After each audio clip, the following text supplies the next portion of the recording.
تک خپل تاریخ وګورا 313 کسانو کافرانو له شکست ورکړی په تش لاس باندې پلاسونو کې ور سره د تورو په ځای باندې لرګي پیدل مزلې خوراک اسکاک اسباب نشتا خو چې کوم شی جهاد ته پاره پکار دی چې هغه غیرت او مسلمانی را داغې نه ډکو په احد کې وګورا بیا په مقام اشواط کې 300 کسان ترې نه پاتې شوي دي عبد الله ابن ابی ابن سلول منافق چې کوم 300 کسانو اترې سار شو 700 صحابه کرام پاتې شو 200 او تو ګوره بخاری مسلم سے حیثیتا 3200 کسان کافرانو 3000 نو 3200 کسانو 200 کسان د 3200 په خلاف باندې جنگیدلی دي دا د زمونږ او د ستاسو د مسلمانانو تاریخ وو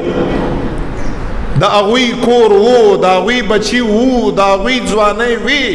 د اغوی د دنیا حاجتونه وو او زما واستانه زیات حقدارو چې په دنیا کې اوسېدلی وای دین کار به کا ما واستا په مرداریو کې مبتلا یو په ګناهونو کې مبتلا یو په نافرمانیو کې مبتلا یو په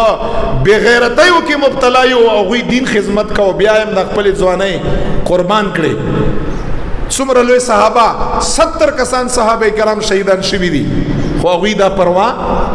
نه دا کړي مانا کور پاتې دی اوس مانا بچای پاتې دی اوس ما ځواني دا امیر حمزه رضی الله تعالی عنہ اسد الله و اسد رسوله د خدای پاک شیر د رسول الله مبارک شیر د اغه مسلو شو په دغه جهاد کې مسلا پوزه ترنه غوسه شو سترګې ترنه وته وګونه ترنه غوڅ شو شونډې ترنه غوڅ شوې لاسونه ترنه کټ شو مسله وشو او حضور علیہ الصلوۃ والسلام مبارک صحابی عبد الله ابن مسعود فرمایي چې الله په ذات باندې قسم چې حضور مبارک دومره جړه چا د پاره نه کړي څومره جړه چې امیر حمزه مبارک د پاره کړي ده هم یترو هم یرزای رو پیغمبر علیہ الصلوۃ والسلام مبارک ټول غزوات چې څومره غزوات دي تاسو یو ګورئ د صحابه کرام تعداد پاګه کې کم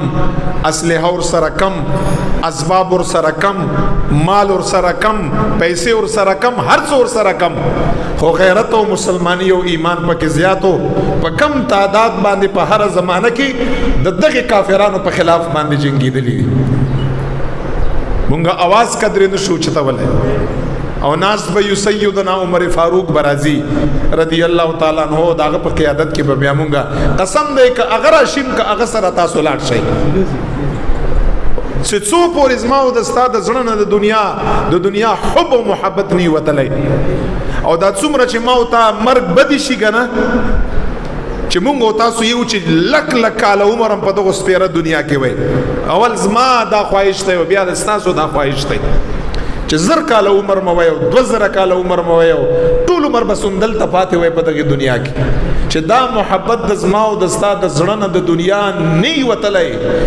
او مرګ سره زما او ستا محبت نی پیدا څنګه چې ما او تا په تنزل باندې روان یو همدغه سه ما او تا په تنزل باندې روان یو